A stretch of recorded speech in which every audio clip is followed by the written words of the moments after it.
Hello and welcome back to the Premier League podcast. We're reacting to game week 9. And what a cracker that was. I'm your host, Gary, and joined with me, as always, is Alex. How are you doing, Alex, my friend? I've just realised something. How often have you said that you're the host? Because does that make me just the non-stop guest of this thing? Does this? You have no one else. Doesn't realize that I own 100% of the rights to this channel, and I contract you out whenever I need. Good, just completely oblivious. But I will. How are you? Good. Exhausted watching all that football. Is cracking weekend of football. If you're new here, subscribe to us. Really help us out. And yeah, absolutely cracking weekend. What's coming up this weekend? This week, we've got winners and losers of the week, as per usual. We're talking Man United versus Liverpool, and we've got the Chelsea thrashing of Norwich, and we have goal of the week coming up later on. Do you know what? It's really difficult because we've been trying to we don't want to be one club heavy, but Manchester United are making it really difficult to keep their name out of our mouths. It's there's just whether it's if it's a win, it's a loss. They're just entertaining every game week. We They're can't absolutely help it. box office, as you say. But Yeah. let's roll into winner of the week, right? You always have first run at this segment. Why don't you go first? Because there's quite a few winners this week, I feel. Yeah, there's quite a few hat tricks as well. But I think I'm going to go with Watford. Now I could kind of dive in and kind of say maybe Ranieri or Joshua King. And he got a little kind of a comment in as well, because obviously he had that loan spell at Everton. He was I've never really given a chance, and he smashed a hat trick against them. So I feel like he felt that was a bit of a retribution for him. But yeah, I think I'm going to go Watford. Right, Watford. Yeah, no, Watford's a very good pick. I'd say Ranieri's first game, he got dropped 5-0. Okay, it was against Liverpool. And, you had some people were like, okay, oh my God, what have we done? Have we made the wrong choice? And then against Everton, back in Liverpool, they come back from 2-1 down. So they showed a lot of fight, a lot of character to bring it back, because it could have been another loss. I guess we should never doubt the Tinkerman, should we? We should never, ever doubt him. No. I mean, he's a bit inconsistent, but it's he's never going to be kind of full bad. If he does a bad result, then you just better prepare for that good result coming up next. Yeah, really tore the Everton side to pieces. But although we do have to mention Everton's defending for some of it. I don't want to use the word. It was comical. That's the word I didn't want comical. to use. But it was bad. It was bad. I feel like we'll touch on that on the loser section. But for me, I still feel like the winner of the week, I've probably said this 4 weeks out of the first 9 weeks, but it's Mohamed Salah. I feel like he's running away with the Premier League. He really is. Is he the MVP? Is he the player of the season? Pretty much already. He's going to take some doing for someone to come back at him. I think at the beginning of the season, you had Romelu Lukaku up there and Kevin De Bruyne potentially. And, he's someone like Grealish as an outside pick. But Salah, 10 goals, right at the top, 3 clear of Jamie Vardy. He's got 5 assists as well. I think he's second or third in the assist stats as well. So he's on a crazy streak at the moment. Do you know what? It's a little bit boring that you keep picking Salah, but it's also testament. It's testament, and it's unarguable. I can't argue it. I don't know what the word is, but do you know what I mean? I say that, but in the same breath, I turn around and say, "You've picked him this game week. I can't argue it. I can't. He was absolutely brilliant. So yeah, fair choice." Yeah, I've got the stats here. Assists. Paul Pogba is numero uno with 7 assists. Then 3-way tie between Gabriel Jesus, Kovacic, and Mohamed Salah. So not only is he scoring them, he's providing them as well. Other than that, you have to mention Chelsea. You can't.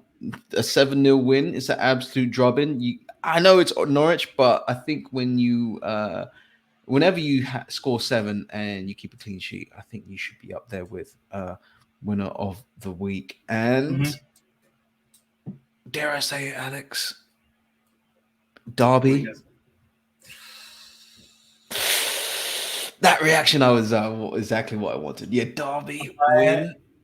got a lot of stick on Sunday. I got a lot of stick from a lot of different people. For those of you who don't know, I live in a very West Ham area, and about 80% of my friends are West Ham. And I haven't responded to the majority of them yet. I've been too busy hiding away because I can't deal with them yet. So, but they no, they played well. Can we move on from that? Okay, so those are winner of the week. Loser of the week, maybe, is a bit tasty. Who you got? You know, I'm gonna go. This is a bit of an outsider. I'm gonna go Gary Neville. Right? Wow. Okay. Okay. I feel like everyone else in the world would have someone else. One name in particular. All right. Well, let me tell you why. Right? It's because I feel like Gary Neville is a really, really good pundit. I feel like he's like he's really insightful. I feel like he like 90% of the time he gives really good unbiased views on football. Right? But his defense of Ole Gunnar Solskjaer is absolutely boring and is wrong. You can be friends with someone and not think they're the right person for the job. At the end of the day, Gary Neville's just doing his job. Ole Gunnar Solskjaer's doing his job. If Gary Neville does he? I don't believe he actually believes what he's saying about Solskjaer because he's trying to kind of defend him. And it was a little bit cringy to kind of watch him try to defend Solskjaer, try to blame the coaching staff and the players and everything but Ole Gunnar Solskjaer, and not say he should be given the sack, which I think kind of a good 70% of Manchester United fans now probably think he should be getting a sack. For me, that was just a I bit think crap. more than that. I think more Well, than no, that. After it probably is, and I feel like Gary Neville's better than that. Do you know what I mean? And it was I didn't enjoy watching him try to kind of find excuses for it. And it's his mate, but his mate's not doing a good enough job. And it's his job to call it how he sees it. And yeah, yeah, this is where it gets awkward, right? You can't. You were slagging off your mate in front of the whole country. It is difficult, but then again, you've got your job to do at some point. the thing is, right, I can turn around and say to you, if my job was comment on what you do for work, whichever one it's not yet. But if So I was you're to the say, anonymous man slagging me off about my job if every no, week. if I'm if I'm being honest, right, and I'm not being unfair in my criticism, Ole Gunnar Solskjaer can't have the ump. If he says Ole Gunnar Solskjaer has not been good enough over the last few months, I couldn't have the ump with that. If someone said to me, "You haven't been good enough," and I haven't been good enough, that's fine. That's your kind of. Yeah, I agree. I mean, like it's Man United, massive job. They have crazy expectations, with their history, rightfully so. And he knows it's a massive job. He wouldn't have took it unless like he had to take it. And if he's falling below the standards that he played at Man United, he'll know firsthand that he's the one that's not up to the task. Well, not performing how they should be. And yeah, Gary Neville, I think it's just because it's like low hanging fruit, and like if he doesn't have to criticize him, but he's pretty nice. He never goes all out and says managers should be sacked, no matter what club. So I think the criticism is a bit overstretched with Gary Neville. I think I have a very high standard of Gary Neville. I think that's part of the reason why. Do you know what I mean? I was a little bit surprised. But let's move on. Who's your loser of the week? Loser of the week, it is from a footballing perspective, it is definitely Ole Gunnar Solskjaer. It can't be anyone else. Really got taken to pieces against Liverpool. Showed his naivety. We said earlier, like Man United have a crazy tough schedule, which have got like 8 games, and like we feel like Liverpool in the past, they've had decent results against them at Old Trafford, and we thought maybe he can get a draw and then get the people off his back slightly. But talk about something polar opposite. 4-0 at halftime. He looks like he's going to get the sack. But if it wasn't a footballing perspective, my loser of the week is Paul Scholes. Paul Scholes. I don't know if everyone has seen what's going around on social media, but oh my god, it is the creepiest thing I've ever seen in my entire life. His daughter posts a video of him munching on her toenails, and I'm like, there's four. Well, before this, right? There's three things that I associate Paul Scholes with, right? Go on. Amazing career, amazing long range passes. Some of the goals that he scored, it's been like the best goals I've ever seen in the Premier League. Volleys into the top left, top right corner, and then there's that picture of him doing a slide tackle on his penis come out. That's unfortunately stuck in my mind. Yeah, And then yeah. now, the fourth thing is going to be this. Like, I can't not get that image of him, chomping away at someone's foot, which is daughter's foot. But now, even if he's in the Hall of Fame, but whenever someone says Paul Scholes, great player, I'll be like, yeah, but that image is stuck in my mind. Same thing with Ryan Giggs, great player, but well, I can solve this problem for you because what I'm going to do is I'm going to send to my good friend Paul is a set of these. Which, if you're not sure, you can actually clip your nails without having to bite them. It's a very useful tool. I think he's aware of that. I think he likes the challenge of it. Other than that, it's Everton. It's probably got to be Everton. Some woeful defending. It was really bad. Yeah, it was really. We touched on it earlier. It's really comical defending. I mean, a lot of the defenders were just sixes and sevens, just really doing some last gasp defending and just getting taken to pieces. I know towards the end they were, attacking and they had to go for it. So the result was way worse than it probably looks. But 2-1 up at home, there for the taking. Just gave some sloppy goals away, and then as soon as you know it, they're down 4-2, 5-2, and it's a really bad loss for Carlo. And oh no, Carlo Ancelotti. Still got him in my head, but yeah, it's been that bad of a week for Everton. Yes, it's not been good for Rafa Benitez. Yeah. So yeah, he's Everton. Rafa Benitez, my loser of the week as well. Just so everyone knows, I'm going to let Gary off the hook then. I'll tell you why. It's because he said about Ranieri earlier, and I completely forgot he went to Everton. And I was sitting there going, why is he talking about Ranieri?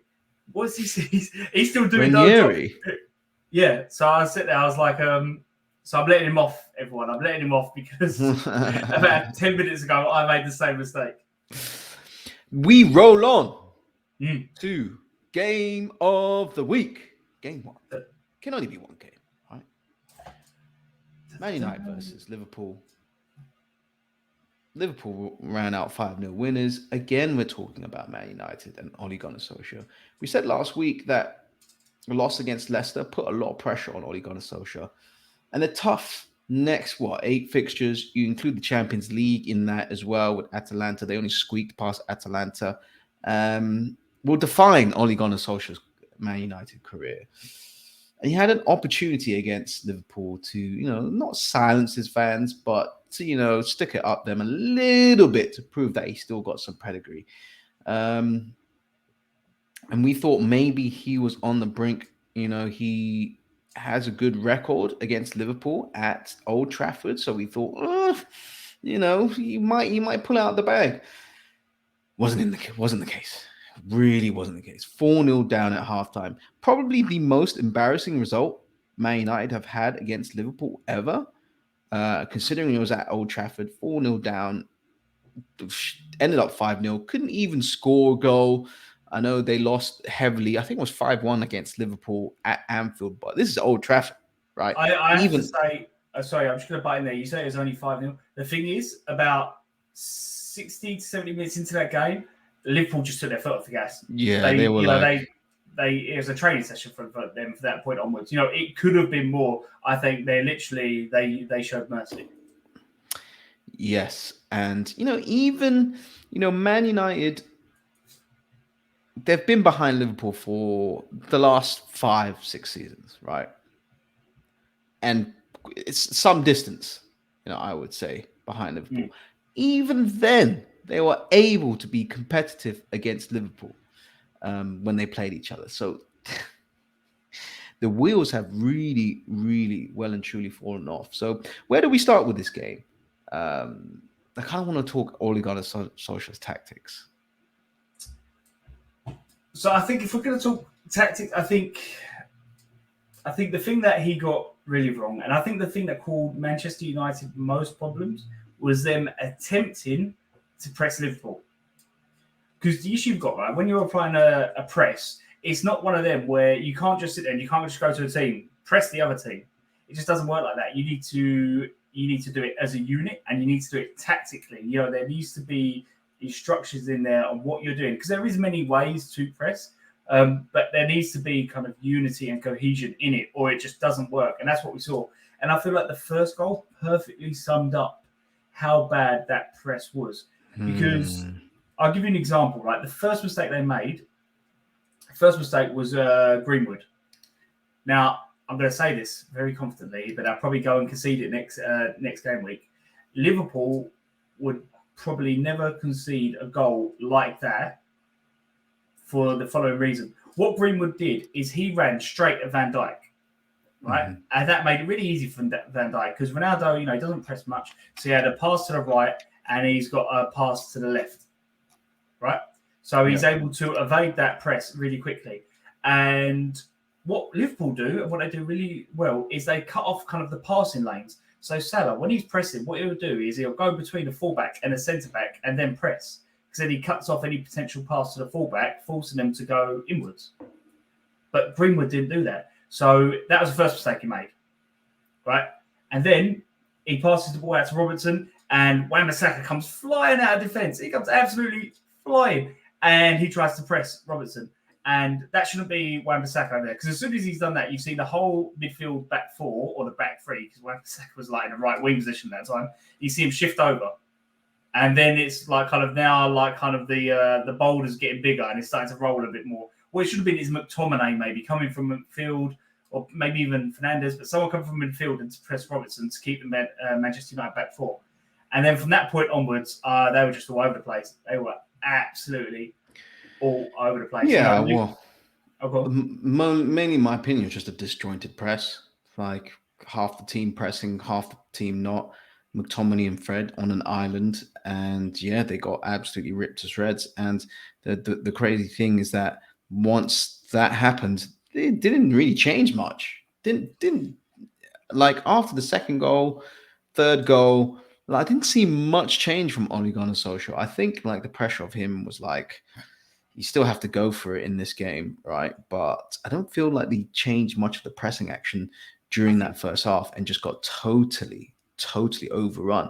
Keita was just pressing on them like a madman. It was actually really impressive. They couldn't get out of their own half.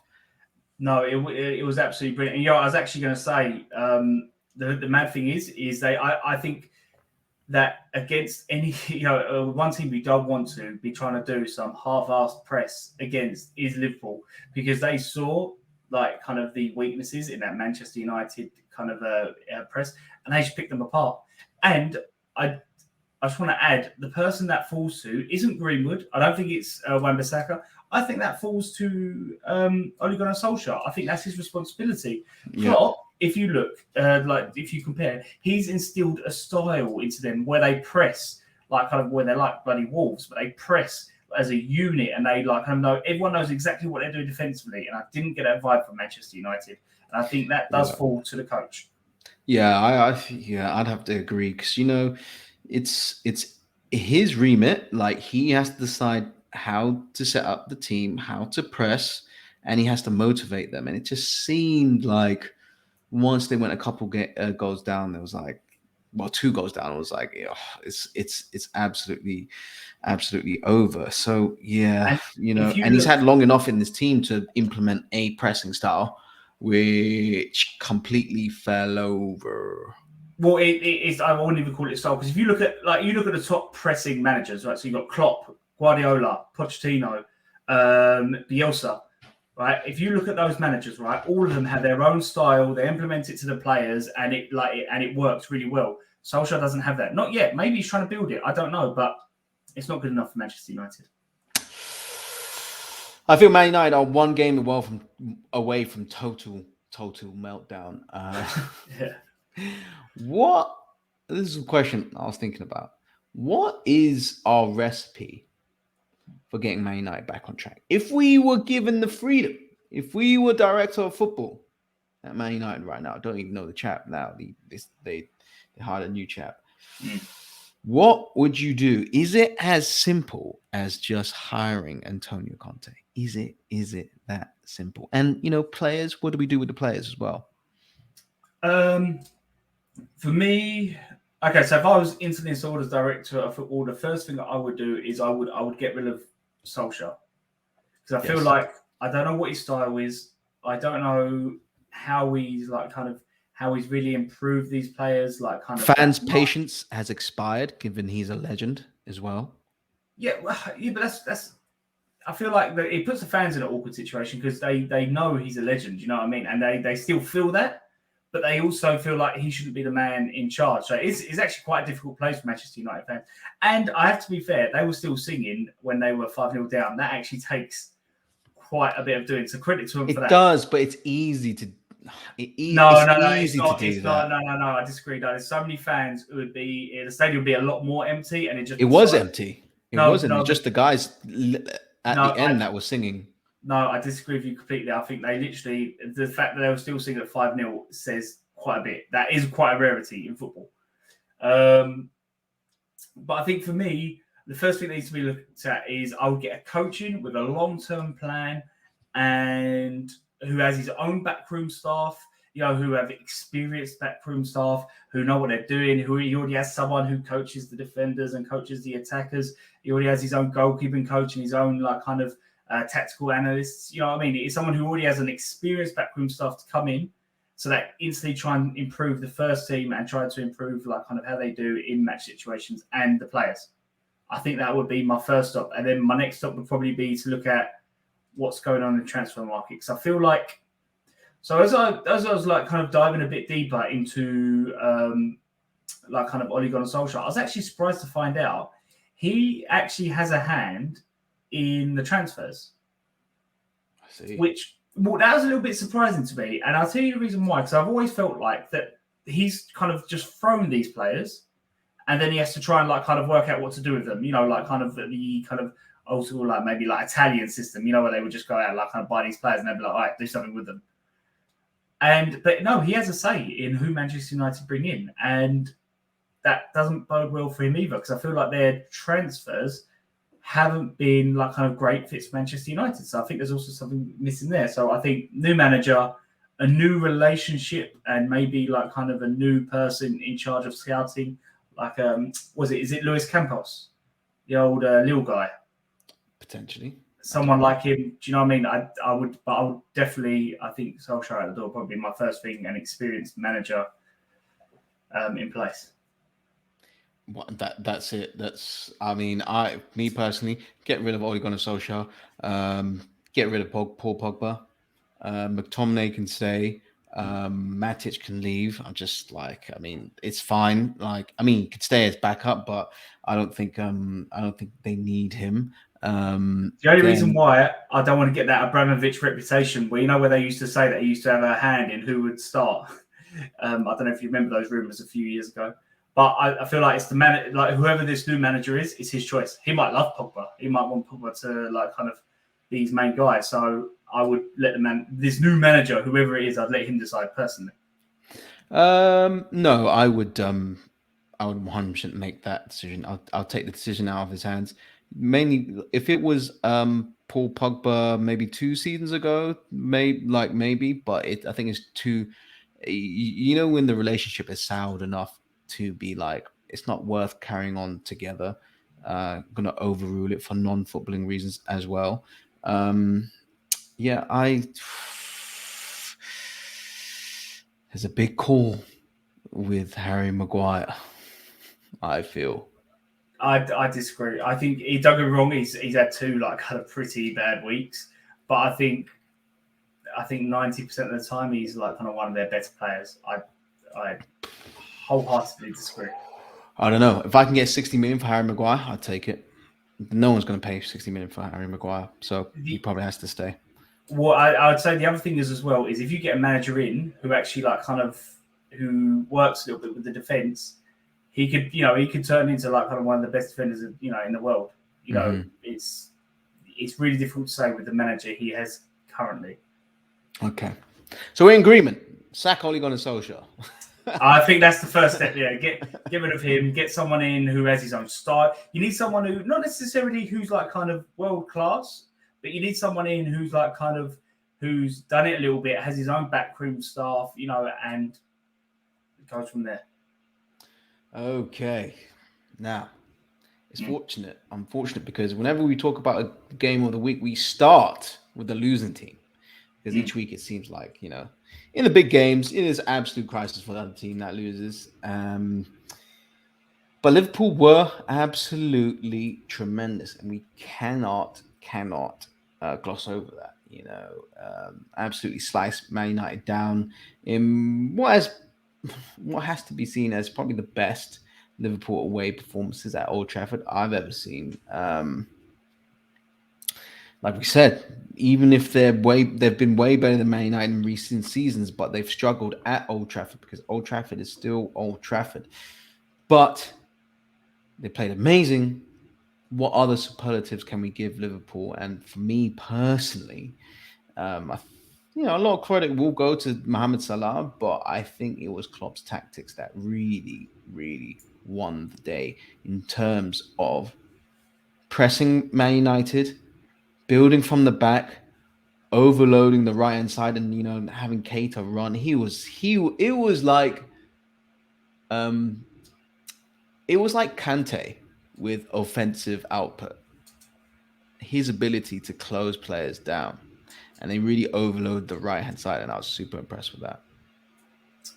So, I suppose my take on that is first of all, what my pet peeve is, right? I absolutely. Oh, I don't hate it. Hate's a bit strong, but it annoys me when people discredit like kind of teams' performances and just say like kind of they weren't good. The losing team was just awful. Do you know what I mean? Because that seems to happen quite a bit. And so let's get this straight, right? Manchester United haven't been playing that great for the last few weeks. They've still been able to pick up results. Right? They've still picked up points. They came back against Atalanta. Right? They've still been picking up results. It shows how incredible Liverpool were that they were able to not only get the result against Manchester United, a team that has been not great but resilient, but they pummeled them. Mm-hmm. Absolutely annihilated them. And I think you're spot on. I think Klopp got his tactics right. And I feel like it was one of them games where like Klopp saw this Manchester United team coming from a mile off. Do you know what I mean? I feel like they would have analysed this game, and I feel like Klopp straight away would have seen the weaknesses and said, like, kind of, he would have come to the. We're doing this, and we're going to win. This is how we're going to, like, kind of pick these apart. Do you know what I mean? I feel like sometimes they really struggle to find out how to break down teams. I feel like Klopp probably had that plan in his back pocket for the last week. And a lot has been said about Liverpool and how they avoided the Manchester United press and what they did to Manchester United. But what about Liverpool's press? I mean, think about that fifth goal. They absolutely surrounded Pogba. They cut off all options, and you had Henderson and Firmino double teaming Pogba, which, let's remember, right, Pogba is a bit of a smooth, silky player. You don't really see him in those situations that often, and he had no options. They absolutely robbed him. It was and a wonderful pass by Henderson to release Salah. It was just insane. Didn't know he had it in him. Really didn't know he had him in him, Jordan Henderson. Liverpool just amazing. I want to mention Bobby Firmino, right? Again this week, because we mentioned last week that he was winner of the week. Hat trick, did really well, really responded to Klopp giving him the nod. And this game, Mane dropped out. I can't remember if it was anything to do with injury. But he didn't score. But I felt that he was really instrumental in picking apart Man United because he really dropped off in areas where the United defenders were just too scared to follow him.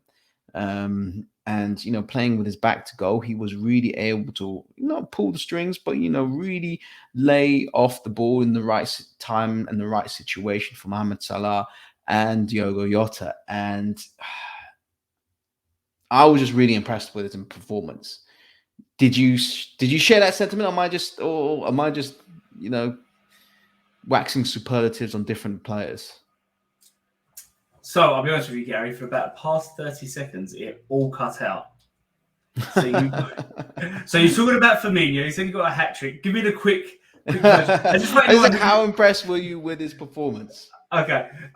Just for anyone who thinks like kind of this is we try as much as we can to do this live, and that's the downside to it. Shit Wi-Fi. Firmino, he was brilliant, and he was involved in every single goal. And this is why I don't like stats, right? Because on the face of it, he got no goals, he got no assists, and in a few like kind of weeks' time, that's what people will remember, right? Yeah. Right. But if you actually look at the goals, right, for the first goal, he dragged Maguire out of position. Like, kind of, it was like it looked. When you look at it now, it looks really silly. But he literally, like, kind of. I know. When he did that, Maguire was like, "I'm not doing that again." Like, he played with him. Like, it was bad. For the second goal, I think he dropped deep. I don't think he actually did much for the second goal. But for the third goal, he was magnificent in a build-up play. And then in the end, like, kind of, I think Salah had the shot and he ricocheted out to. And he ricocheted out, ball came back in the score. But it was he was involved in the build-up play. And for the fourth, he does really well to hold up the ball. Like it looked like an assist. Was it deflection assist? I think maybe. I think went to Salah and he tucked it home. But it was like kind of, it was such like kind of brilliant hold-up play, something that he is capable of, and that people don't really realise that much. And then for the fifth goal, we touched on it 5 minutes ago, but it was like kind of him joining the press, and helping Henderson to rob Pogba, and then Henderson did the rest with that magnificent pass. But he was everywhere. A potential fantasy league player pick, maybe with Liverpool's form. No matter what, you pick Mohamed Salah in your fantasy league team. That is what you do. Do not stay away from that. But if you can fit in Bobby Firmino, he's a good pick as well. That's it for game one of the week. And we move on to game two. And that is Chelsea versus Norwich. 7-0 drubbing. Really impressive stuff. Whilst everyone's having a meltdown in Manchester and jubilant in Liverpool, I think Chelsea are going under the radar a little bit. Maybe not under the radar if you win 7-0, but Chelsea were pretty damn awesome. Mason Mount really stealing the show. Kicked them off with a great shot into the bottom left corner. And Chelsea really never looked back from that point. I think they just kept piling on the misery. They knew they were better. Norwich, we'll get into Norwich later, but Norwich were doing some wild game plan, which I didn't quite understand. But what makes it a little bit more impressive is that they did it without their recognized strikers on the pitch. Many people weren't sure how Chelsea would line up, but it was brilliant how they split, the attacking responsibilities across the team, and the goals picked up from there. My question is, Hudson-Odoi, he's had a difficult butch of it all last two seasons. He was in and out with Frank Lampard's team, in with Tuchel's team, and then out. Is it time to give him a run and finally show his potential? He's got a lot of competition there at Chelsea. Yeah, I think so. And look, this might be his chance, right? Because you got Werner, he's out. Not sure when he's back yet. Pulisic, I think he's due back soon, but he's obviously going to need a few games to get up to speed. So I feel like this is his moment. This is his time to like kind of nail down a place and say, I deserve to be started in this Chelsea side. Same thing like Tammy Abraham, right? He was given a chance. Well, he did really well. And then he established himself, got given another chance, and it was just not enough to, keep his position. Well, and the thing is, Sammy Abraham is doing like kind of quite well with my mind. That's why he's in his Yeah, I list. mean, he do quite well. Yeah. But I, this might be Hudson-Odoi's chance to really stake a claim. But if he doesn't, it might mean that he might get sold in the summer. yeah, and the thing to remember as well is Hudson-Odoi is going to have in the back of his head the 2022 World Cup, which is coming around. If he wants a spot in that, no better way to be starting for Chelsea. Absolutely. Oh, yeah. But what was interesting to see in this game, on top of Hudson-Odoi, was that despite all the big money signings, you had Lukaku, Werner weren't playing. It really was the academy players that were, I think supercharging Chelsea's title challenge. Mount had a hat trick, Hudson-Odoi got a goal, Reece James with a very lovely audacious chip. Last time they won the league, the academy, the youngsters, the Chelsea boys were not a factor at all. Like I am, but I am. Are you personally impressed with Tuchel in bringing out the best of this young talent, this young core? He's got a lot of foreign signings for big money. But it looks like the Chelsea youngsters, they're the backbone, they're the reliable ones, they're week in, week out. No, I'm 100% impressed with that. Although it shouldn't be surprising, right? And the reason I say that is because this isn't his first stint at a super rich club. Because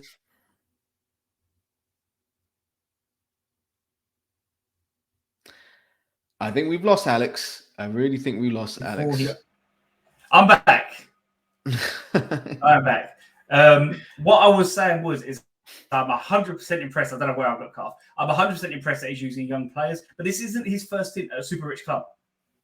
That's what you got to remember. He was at PSG before he was at Chelsea, and whilst he was at PSG, he would use young players. So this isn't something that should come as much of a surprise.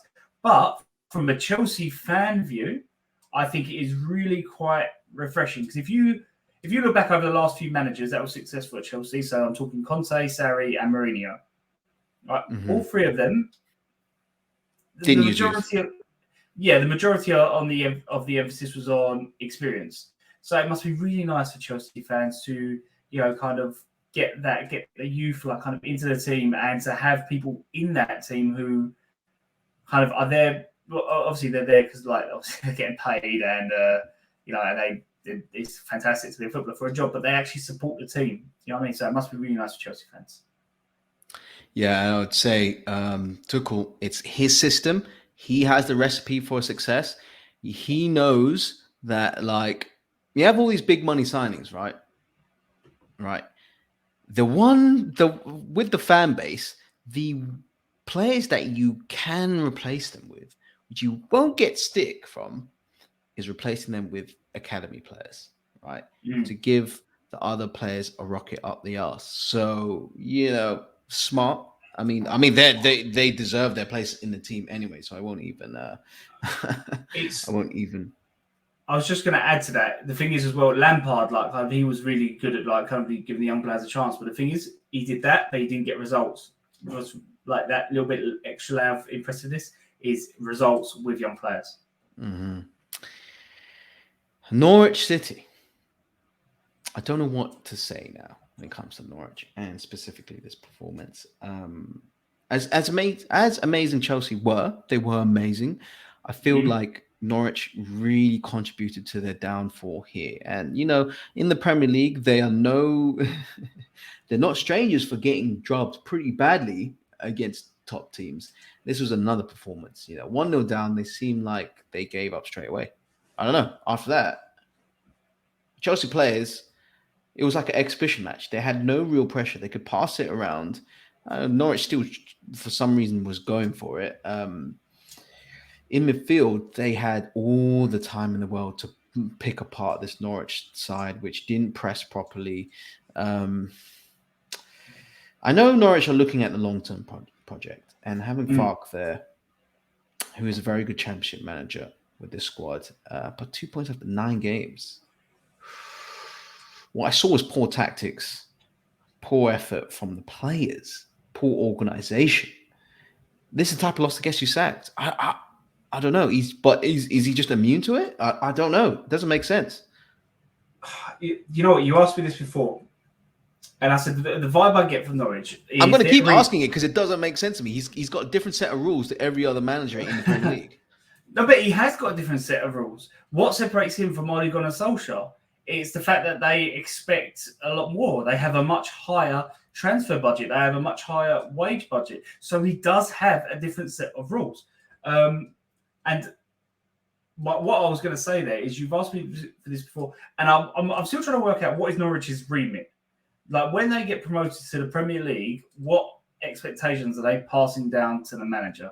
And is it like kind of like just do your best? If we get relegated, fine, we'll go back to the Championship, we'll try and get back up.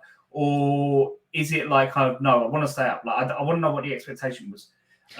If you do that, right, if you have that mentality, right, you're not going to try your best to like, you're not going to go 150% every single week if you have that that remit, right? If you're busting a gut to like stay up, you're gonna knowing that your job's on the line, you're gonna put that in. But if you know, like, okay, we're gonna go back to the Championship, you know, we're gonna work within our budget, we're gonna probably come back up if we really focus, and then we'll get the money again. You know what I mean? No, I do know what you mean, but I disagree. The reason I disagree is because I understand from the mentality point of view, but if they're sitting there, they're going, we can't afford to put the money into it, which we would need to put into it for us to be kind of stay up. Because what Norwich's owners, I think they're worth about like kind of 30 mil. Yep. Yeah, for that they can buy, you know, like kind of 2/3 of Davinson Sanchez. Do you know what I mean? It's absolutely crazy. So I think I understand where you're coming from the mentality point of view. But the thing is, if they've come up and they're saying, look, we can't invest that much, so we can't expect you to stay up with the money we're putting in, like that, I think that's where it comes from. So I see what you mean. Maybe it's trying to find like kind of a bit of fine line between the two.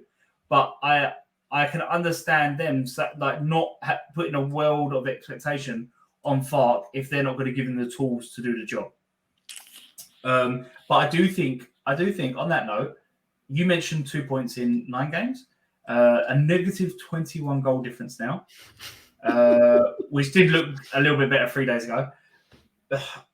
My question, I think it's 2 things. One, if he loses the dressing room, regardless of his remit, he should go, because that is only one way, and that is down south. And getting a new guy in may even just improve it in the short term, and then go back to like kind of not being that good. But if he loses the dressing room, he should go. Any manager should go. But my question to Norwich is who do they get in who can do a similar job on a similar budget? There's not many people. Eddie Howe, who might not want that. He's done that for many years at Bournemouth. Do you know what I mean? Yeah, but he's been out for a job for a while now. It's kind of weird. He needs to start making money at some stage. Well, I don't know. He did much better. Well, okay, he's probably got a couple mil. He earns a lot more than us, Gary. You have to remember that. But just for him, just to not stay away from the game that long, someone like Eddie Howe, he has to start thinking about management again. He doesn't have to. He might be trying to like kind of reinvent himself, you know, looking at what he's done wrong. And, you know, I know it's a complete different manager, but you got to remember Pep took like kind of a year out of the game as well, to like have a break. So you are right about Eddie Howe. He's one, but he might not be interested in that. And if he's not interested, the list is very short, I think. So, but I think I heard Russell Martin, who I think is a bit of a Norwich legend. He's played quite a few games for it. I think I think he's the Milton Keynes manager now. I might be talking completely out of my arse there, but I think he's in with a shout, which it always helps a little bit more when it's a club led, or sometimes not. But I feel at the beginning it helps if it's a club legend or like kind of cult hero in charge. Hasn't been very good examples of that recently. Yeah, Norwich, at the start, strange case. At the start, I realised as soon as it came out of my mouth, it's like, no, bring it back. Yeah, Norwich, strange case. Maybe they can turn it around. I would probably change the manager. We go on to Goal of the week to cap it all off. And for me, there is only one winner. And that is Callum Wilson for Newcastle. Bicycle kick. Top left corner. Yes. Yeah. Top left corner. I feel like every time you have a bicycle kick, that's always going to be something special for me. And I love bicycle kicks. And so Callum Wilson wins it for me. Yeah. Any other contenders? I'm going with Tielemans. What, with a rocket? Well, the problem is, right, last week, he scored a better goal than that. And he didn't win goal of the week. But it was a great goal. Yeah, but it's all like kind of compared to this week's goals, right? The thing is, how many times do players go for that thunderburst of a shot and it ends up in Rose Ed, or it's like kind of it goes right to the goalkeeper, it just never ends up where it's probably supposed to go. And he just ran onto it and he absolutely thunderbusted it into the top corner. And I was like, he's figured it out. That's a bit of out his long range shooting. That is. Man. He knows what he's doing. So Tielemans for me. You got another nominee. It is Ramsey for Villa. Their solitary goal. He pinged it into the top right corner. That was a pretty amazing finish. But for me, still Callum Wilson. He's going to win it for me. And that is it for this week. We'll probably run long. We're talking about Man United. Man United is a fascinating case study currently. I don't know. I can write a paper on them every single week. I mean, you can do that. That is I think your Asian is kicking in there, Gary. It's like, so I'm going to write a paper on Extra credit. All right. That is all for this week. We'll see you next week. Yeah, thank you very much for tuning in. We'll see you next week.